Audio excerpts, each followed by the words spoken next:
This is problem 4.19 from Chapter 4 of Fundamentals of Financial Management, Concise 9th edition by Brigham and Houston.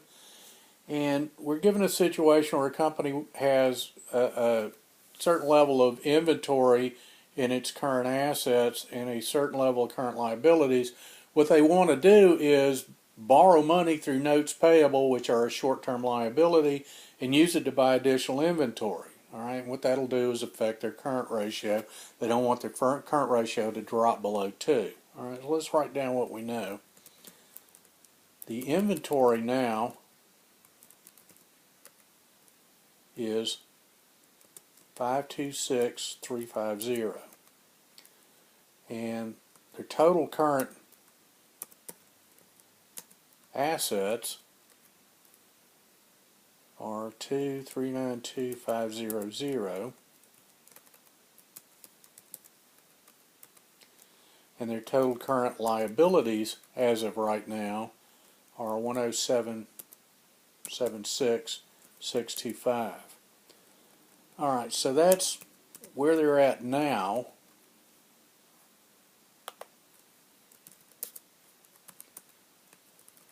There's going to be an increase, and I'm going to call it X for right now because I'm going to use algebra to solve this.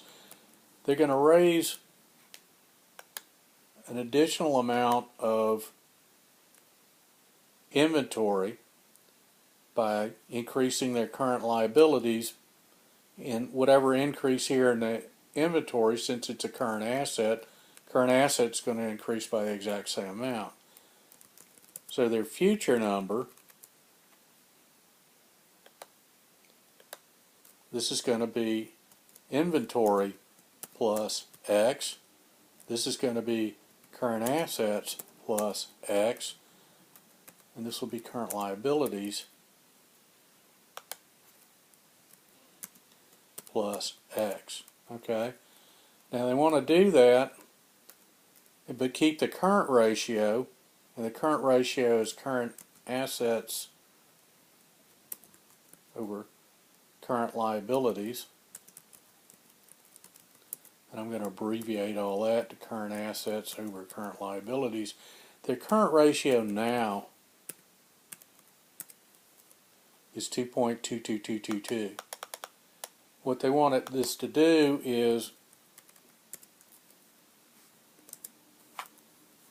keep that current ratio at no more than 2, or no less than 2 rather. Alright, so we could just start plugging in numbers and guessing, but I don't feel like doing that. What I can do though is solve for this. I want to have the ratio of current assets plus X divided by current liabilities plus X equal to 2. And that's what I got over here. This divided by this is equal to this. Okay? So all I have to do is solve through all this until I can come up with the value of X, and then I can just plug in numbers. Alright, so if I take this equation and I multiply both sides by current assets over current liabilities plus X,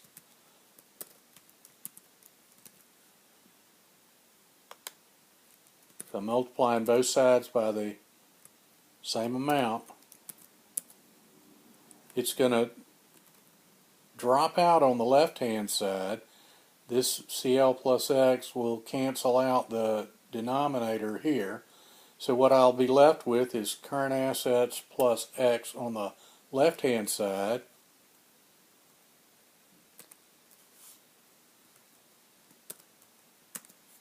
be equal to 2 times current liabilities plus X on the right-hand side. And I'm just going to go ahead and distribute through. Current assets plus X would then be equal to 2CL plus 2X. So if I subtract 2CL from both sides, current assets plus X minus 2CL is equal to 2CL plus 2X minus 2CL. Then reducing that down, I get current assets plus X minus 2CL equals to 2X, because the 2CL here and the negative 2CL cancel each other out. So if I now subtract an X from both sides, then it's current assets plus X minus 2CL minus X will be equal to 2X minus X. So the 2X's cancel out on the left-hand side. I have CA minus 2CL is equal to 2X minus X will give me an X. So now I know the amount of additional inventory would be current assets minus 2 times current liabilities.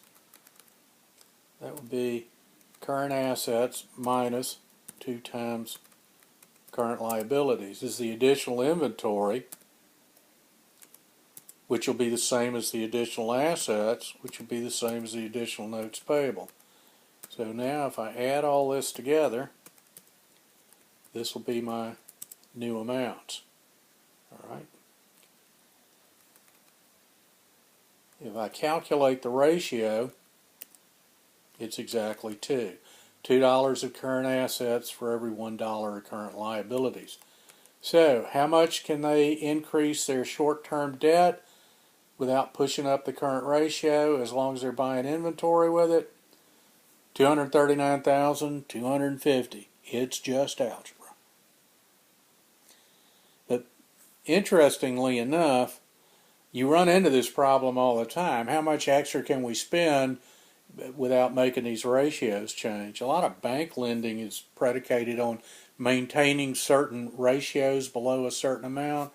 And when I work for a bank, that's one of the ones we like to put in there. You can't increase your debt beyond a point where your current ratio goes beyond 4 or something like that, or goes below 4. So this is a common covenant that you run into in commercial lending. So it is a skill. There are other ways of solving this. You can actually use Solver in Excel, but unless you're good at Excel, stick with algebra because you should already know that.